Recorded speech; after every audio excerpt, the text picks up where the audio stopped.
Welcome to Heartland Dual Sport. If you missed last week's video, we had traveled into South Fork, Colorado, and I figure it's only fitting that we start out this morning with some of the beautiful sunrise and sunsets that you'll see here along the river here at South Fork, Colorado. Let's go ride.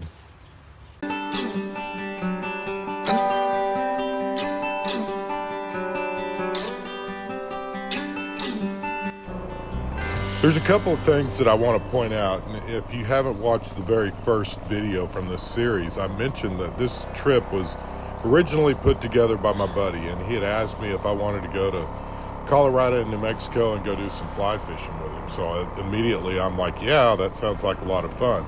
Well, he had planned this trip, so again, I'll kind of reiterate, a lot of the places that we went to is places that I would have ordinarily never in my life picked to go fishing or explore. So it made this adventure kind of unique in the sense that basically, even though I was there and enjoying the trip, I went to some places that I wouldn't have picked out to go on this adventure, and it made this adventure a little more interesting. We'll start out with some of the key features of what makes this trip a little bit different than some of them in the past. The last time that I was in the South Fork, Colorado area, my wife and my father and me had gone up there, and we went camping at a lake called Big Meadows, and it's basically just outside of town, and it's up at a higher elevation, which means that when you wake up in the mornings, it's nice and cool, and it never really gets hot throughout the day. And that's one of the great things in my mind that I've always strived to do heading up into Colorado during the heat of the summer. In Oklahoma and Texas, the temperatures are so hot. And East Texas, you've got high humidity and high heat.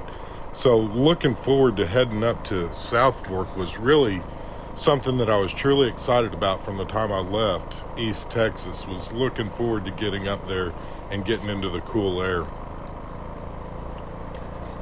One thing I had not factored on was my buddy had actually rented a campground, or reserved a campground, I should say, at South Fork on the river.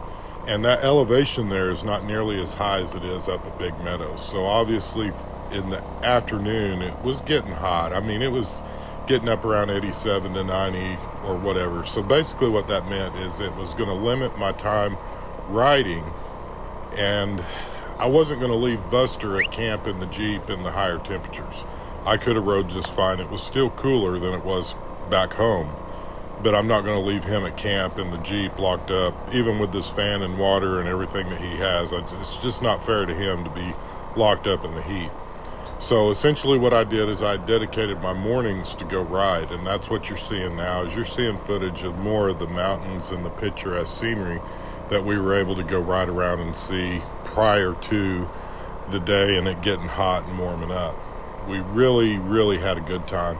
One of the things that, you know, when you're thinking about adventures and things that come up that you don't expect, me and Buster was sitting around camp that evening, and the campground had basically emptied out the second morning we were there. And then by the time the evening rolled around, it was completely full again with a new set of campers, and the majority being retired folks like me, because it's in the middle of the week. It's not the weekend.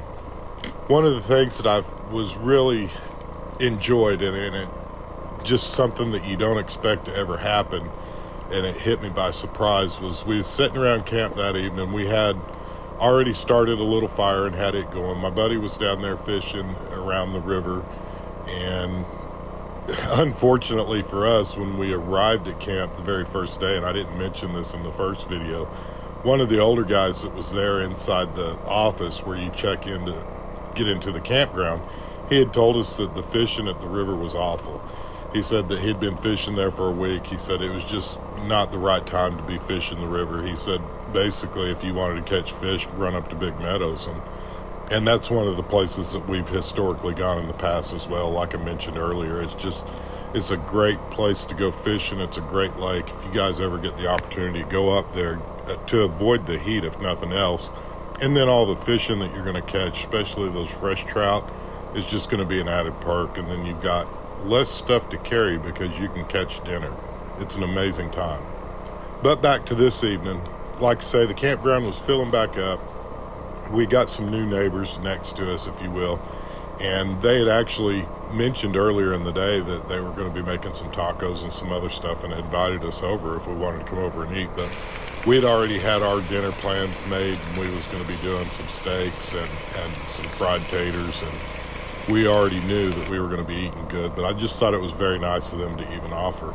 And what you're going to see here at the very end of this video is we're going to be showing you a clip of the neighbor ladies. They're doing karaoke, and I truly wish that I could leave the audio in there, but I'm afraid that it would get tagged and hit with a copyright violation, because they were actually singing some songs that was really cool. But it was just a wonderful way to end the evening and just see and experience the sun setting and just a peaceful environment between the campfire from our campfire that we had at our camp, their campfire they had going, and then listening to these ladies karaoke to the different songs. And a lot of them came from the, 60s and 70s and whatnot. They were a little bit older than us, but they were older songs, and it was definitely fun to just sit there and kind of relax around camp. As you can see, Buster's in my lap. He's enjoying it too. He's actually watching them because he's curious and he's listening to them. And it was just a wonderful way to end the day after a great day of, I did not fish, but my buddy did. I went riding instead. And when I got back to camp, me and Buster, we played ball. We did the things that we always do at camp. And to be honest with you, I never even busted out my fishing pole, because the guy that was there at camp had already told us the fishing wasn't any good, and I just took his word for it. And then with my buddy fishing off and on throughout the day, he never even got a bite. So unfortunately, the fishing wasn't really good. The motorcycle riding was awesome, and the camping environment was great just as well. It just, like I say, heat of the day, it was a little bit hotter than I ever expected, because we always stay up in the mountains if we're going to go to Colorado. That's a long ways to drive to stay in the heat.